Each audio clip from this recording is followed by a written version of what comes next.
Welcome to China Horse Business, the one and only podcast focusing on the booming horse market in China, bringing to you by two experts of Chinese equine industry, Zoe King and Jojo Wang from Shanghai and Hong Kong, introducing China to the world.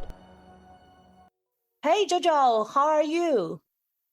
I'm doing okay, but the fifth wave pandemic is attacking Hong Kong, and we did not expect this wave is causing so much damage compared to the previous waves. There are many people working from home, and the city has slowed down by all the prevention measurements. I heard from the news, but expert teams and medical staff have been sent from Canton to Hong Kong recently to provide help and assistance. Hopefully, with their experience and involvement, Hong Kong will overcome the difficulties very soon. Definitely. I'm sure the situation will get better with the assistance from the mainland medical team. We heartily thank all the medical workers standing on the front line to protect our city and, most importantly, millions of people's lives. Right, much appreciated. Well, speaking of COVID, the Queen Elizabeth II tested positive last week. Hope she will get well soon. Yes, I hope she will get well soon. This year is an exceptional year for the Queen and the British people. They will celebrate the Platinum Jubilee of the Queen to mark the 70th anniversary of her accession to the throne. We all know the Queen is a rider since very young age, and she is also a very successful racehorse owner. Her Majesty has won 534 races from 3,205 runs over her career as a racehorse owner. Since ascending to the throne in 1952, Her Majesty Queen Elizabeth II has been an unswerving patron of Royal Ascot. She has never missed a royal meeting except in 2020 due to the pandemic. She has also owned 22 winners of race at Royal Ascot. In 2013, Estimate, owned by Her Majesty the Queen, won the Gold Cup, the first time in the race 2007 years history that has been won by the reigning monarch. No doubt the Queen is the best patron of British racing.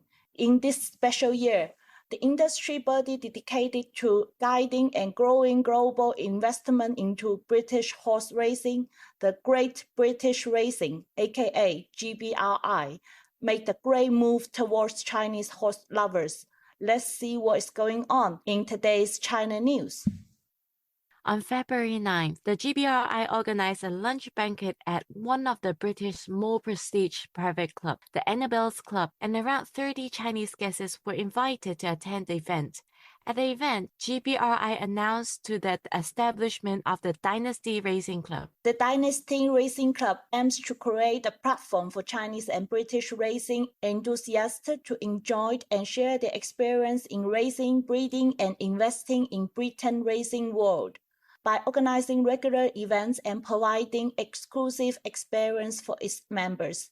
It is the first membership club dedicated to Chinese and British horse lovers in UK.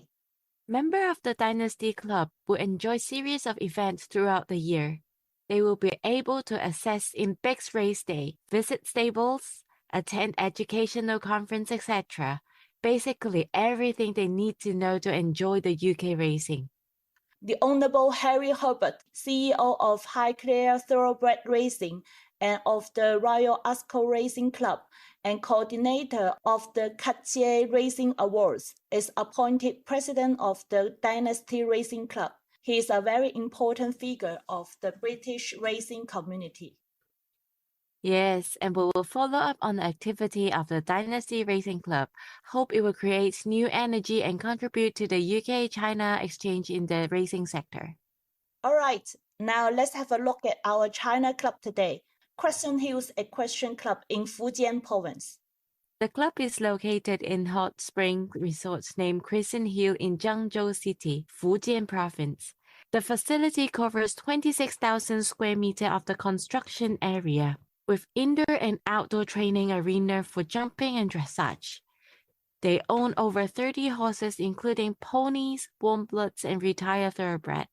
And the club focuses on young rider training, combining the CEA and French gallop system with training the future rising star of the region. It is interesting to notice that the club is constructed inside a huge hot springs resort, part of the real estate project. The owner and the developer of the project is definitely willing to bring up the value and quality of the project by setting up an equestrian club, which is considered as a luxury sport in China. It is a very Chinese way to build and run an equestrian club. And in today's China Story session, we've talked to Logos. We have talked to Logos Hall. He's the head coach at Shanghai County Down Club. We've introduced the Shanghai County Down Club in the Season 1, Episode 19, China Club section. It is a small and beautiful club developed within a real estate project. Well, let's listen to Logos China Story. Good morning, Logo. How are you? Good, thank you. Good morning, Jojo. We know that you have full experience in equestrian overseas. Could you tell us how did you come to China and what makes you come to China? Yeah, so I answer the question immediately. I was hired by Stephen Sun at Lake Stage Equestrian Center in Zhangjiagang, Suzhou, about 7 years ago. So prior to that, I spent a number of years in Chile, South America, also as a show jumping coach, working for a private family. And prior to South America, I was in Europe. I was training in Germany as a 3-day eventer.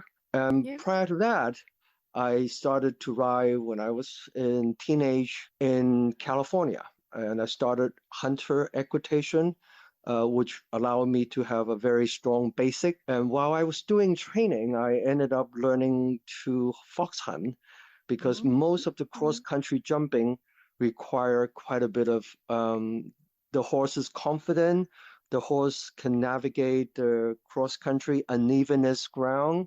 So what I ended up doing is taking young horses out hunting and in a way of training the horse how to do cross-country jumping. Cool. So very multi-talented coach in China. So with your experience living and brought up and training in, Europe, US, and Chile, like all over the world, what do you think is the most, different in between Chinese way and European way or USA?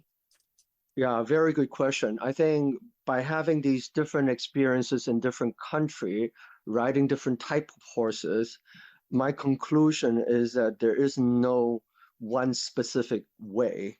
It's not the German way or the French way or any other way, but it's the way of you as a rider, what you can use for your own self.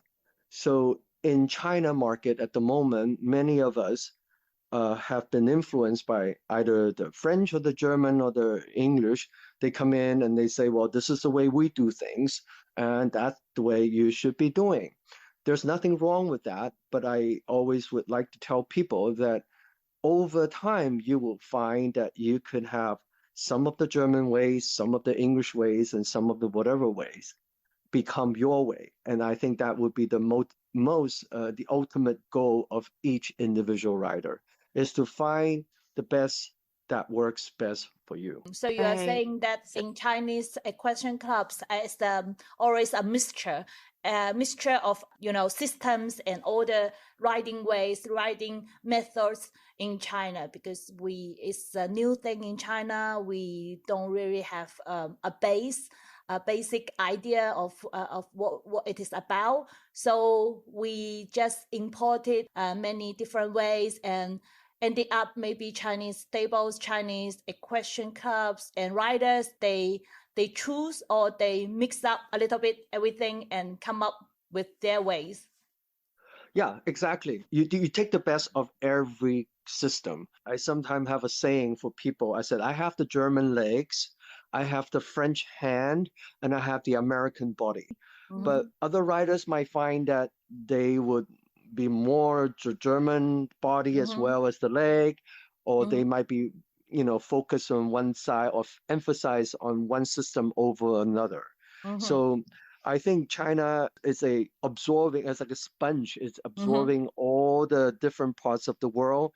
And eventually we will have a system of our own that Mm-hmm. fits all the needs of our body physique.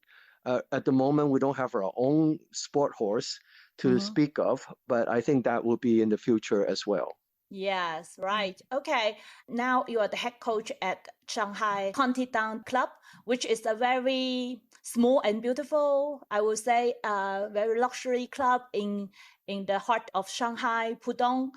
I also know that many luxury brands in China are hosting events with your club in your clubhouse. They send their VIPs or guests to ride horses in your club. And I wonder why those luxury brands want to have some kind of connection with equestrian clubs and equestrian sports and how it works.